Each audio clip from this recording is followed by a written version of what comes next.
son liberados al espacio extracelular o el espacio sináptico en respuesta a un potencial de acción de manera calcio dependiente. ¿Por qué se llama calcio dependiente? Porque gracias al calcio, según entonces, activa las proteínas de la membrana de la vesícula para que se dé la exocitosis.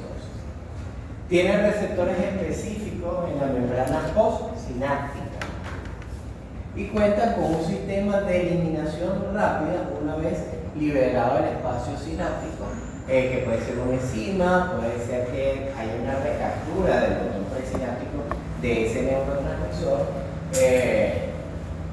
o que no, básicamente esas dos mecanismos. Una enzima que elimine ese neurotransmisor o haya una recaptura, un reciclaje del neurotransmisor por parte del botón presináptico. Porque yo no puedo, una vez que se genera la acción, tengo que controlar esa señalización. No puedo dejar los neurotransmisores libres para que se sigan uniendo a receptores. Por lo que entonces inmediatamente yo lo saco, pero tengo que eliminarlo. ¿De acuerdo? Un ejemplo es la acetilcolina. Ahí tenemos la estructura. No se la tienen que aprender para el examen. Acá esto no nos ayuda mucho, pero bueno, para que cuando la lean desde su computadora, ahí en este cuadro tenemos los neurotransmisores, dónde se localizan y cuál es su función más conocida. Digo más conocida porque a veces puede ser un neurotransmisor que puede generar algún otro tipo de respuesta en algún punto de la señalización, pero su respuesta más conocida, o su función más conocida es la que vamos a tener. Eso sí hay que aprenderse. Eso sí es bueno aprenderse. Hay muchos neurotransmisores. Acá nos vamos a enfocar en los más básicos. ¿Cuáles? La acetilcolina, la adrenalina, la noradrenalina. Pero siempre es importante saber, la serotonina, la dopamina, el GABA y qué otros componentes incluso pudieran entonces desencadenarse, porque si vamos a un congreso o leemos algún paper y nos habla de alguna sustancia, ustedes ya identifican, esto tiene cierta función. Los receptores son proteínas que unen de manera muy específica a determinadas sustancias o ligandos. Estos receptores se pueden clasificar según su ubicación, receptores posinápticos que están presentes en el botón posináptico, cumplen la función de unir al neurotransmisor y desencadenar una respuesta en el botón posináptico. Tenemos receptores presinápticos, se encuentran presentes en el botón presináptico actuando como autorreceptor cuando el mismo neurotransmisor puede cumplir acciones retrógradas sobre su propia terminal presináptica. También se encuentran los heteroreceptores presinápticos, los cuales son receptores de otros neurotransmisores capaces de modular la actividad de esa sinapsis. También tenemos, según la función de ese receptor, lo podemos clasificar en receptores ionotrópicos o receptores metabotrópicos. El mismo nombre lo indica. Complejos proteicos que forman un canal iónico activado por la unión del neurotransmisor y actúan de manera rápida, veloz. Y los metabotrópicos, al unirse entonces este neurotransmisor a un receptor metabotrópico, lo que va a ocasionar no es una transmisión de una señalización y un potencial eléctrico, sino cambios a nivel metabólico de esta célula, que puede aumentar la expresión de proteínas, aumentar el número de neurotransmisores, activar vías metabólicas, etc. Generalmente son receptores que son acoplados a la proteína. Propiedades y características de la transmisión sináptica. Hay una sumación temporal y especial. Vamos a leer a qué se refiere esto. La sumación temporal se refiere a la sumación simultánea de los potenciales postsinápticos mediante la activación de muchas terminales situadas en zonas muy espaciadas de la membrana para lograr alcanzar el umbral de descarga. La sumación especial se refiere a las descargas sucesivas de una sola terminal presináptica, la cual, si sucede con la rapidez suficiente, se puede sumar entre sí para alcanzar el umbral de descarga. ¿Qué quiere decir todo esto? Vamos a suponer que yo agarro aquí a mi amiga Mariana, ¿correcto? Agarro y ella está aquí tranquila, ¿verdad? Y aparte de mí, todos los que están a su alrededor comienzan a patear en el brazo y empiezan a tocar. Todos estamos haciendo una sumación de señal, ¿verdad? Lo que se envía una sumación temporal. Entre todos estamos fastidiando y llega un punto en donde ¿cuál va a ser la reacción de Mariana? ¿Cómo va a reaccionar? ¡Coño, déjame en paz! Es así. Quizás esa sería la reacción. Son varias, entonces, lo que nos dicen, son potenciales postsinápticos de muchas terminales que entonces están generando esa acción, esa descarga hacia un punto. En este caso, el ejemplo es Mariana. Si cuando hablamos de la sumación espacial, es que, vamos en el mismo ejemplo, yo soy el único que entonces empieza a fastidiar a Mariana, que le empieza a dar golpecitos en el brazo. Pero es una broma, pero tan atorrante de que no es que Mariana, sino es Mariana. Eso, si es tan rápida ese estímulo, ¿verdad? Esa sumación de estímulos, entonces va a generar la respuesta de Mariana. ¿Se comprende? Entonces, una neurona puede, para que pueda activarse, puede recibir estímulos de varias terminales, ¿verdad?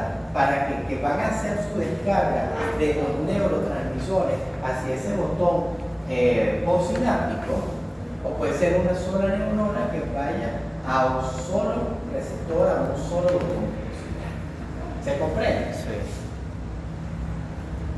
No te vamos a fastidiar.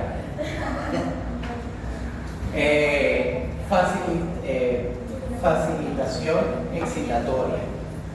Los potenciales sumatorios tienen un carácter excitado, generando un potencial de membrana menos negativo y cercano al umbral de descarga. En este caso, una señal excitatoria proveniente de otra fuente puede terminar de excitar a la neurona con facilidad. Vamos a poner otro ejemplo. Pues yo vino mi amigo Anton. ¿Qué fue tu nombre? Jordi. Agarramos, Jordi está ahí tranquilo sentado, entonces yo paso y le doy un golpe en el brazo. Y entonces después viene mi amigo Víctor y le da otro golpe en el brazo. Y después viene mi amiga Giovanna y le da otro golpe en el brazo. Y así van pasando varios hasta que llega Mawambi y entonces le da un golpe en el brazo y resulta que en ese momento él agarra y estalla. Coño, vaya a seguir con la... Tiene una reacción. Cada uno tuvo una estimulación, ¿verdad? En Jordi, en donde cada golpe que recibía, cada estímulo, se fue despolarizando poco a poco, hasta que llegó un estímulo que terminó de desencadenar la reacción. ¿Se comprende? Entonces podemos tener en el botón postsináptico que recibe señales, o sea, recibe neurotransmisores, pero no es suficiente la estimulación para generar el potencial de acción en ese momento. Pero cada neurotransmisor que se va abriendo el receptor va abriendo ciertos canales de sodio y el otro va abriendo un poquito más y otra descarga y abre un poco más hasta que llega una que puede ser de otra fuente que genere O sea, otro neurotransmisor que genere entonces la unión al receptor y que termine de desencadenar la reacción de ese botón fósforo. ¿Me comprende? ¿Sí? Yo ya está fatigado así como que atropellamos. ¿Cuál era la nota? Ambas. No, eso no me tiene alerta que no se duerme. Destruyendo. ¿Cómo? Aquí está el no se cambió solo, el video está automático. Y aquí tenemos entonces lo que es el fenómeno de fatiga a nivel de la transmisión sináptica. La estimulación rápida y repetitiva de una sinapsis causa agotamiento de los neurotransmisores principalmente.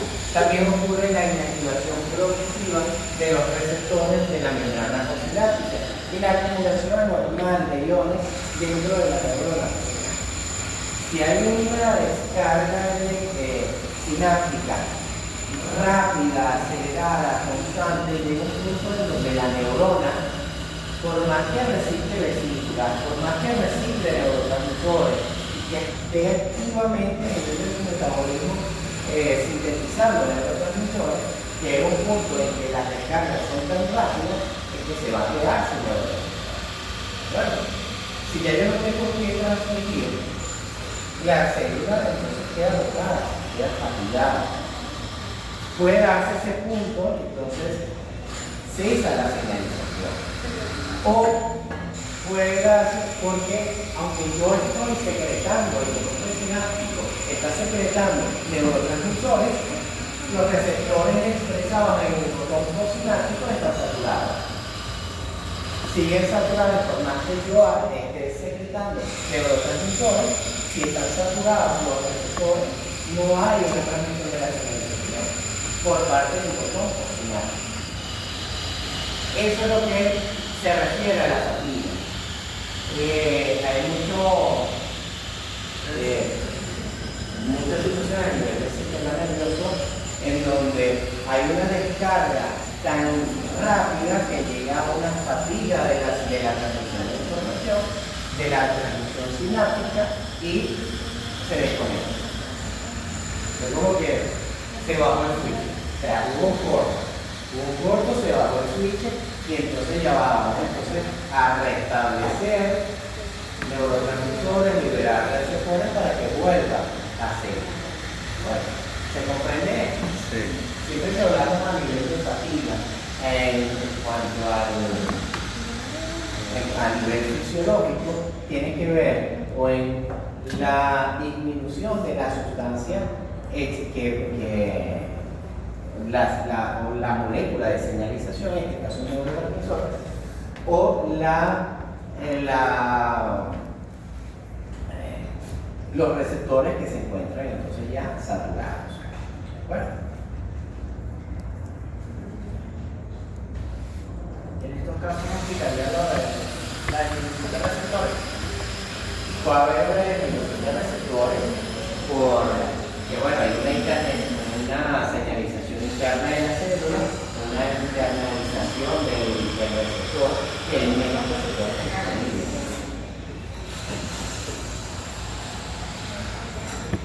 Efectos metabólicos y farmacológicos a nivel de la sinapsis. A nivel de los efectos metabólicos, la alcalosis aumenta en gran medida la excitabilidad neuronal. La acidosis deprime intensamente la actividad neuronal.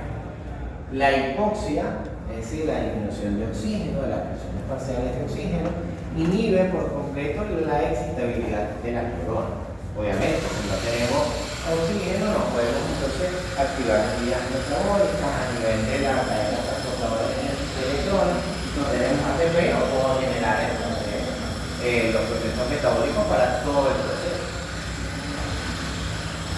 A nivel farmacológico, los fármacos pueden actuar de distintas maneras, como aumentar la excitabilidad disminuyendo el umbral de excitación, la cafeína, la teofilina, la teobromina.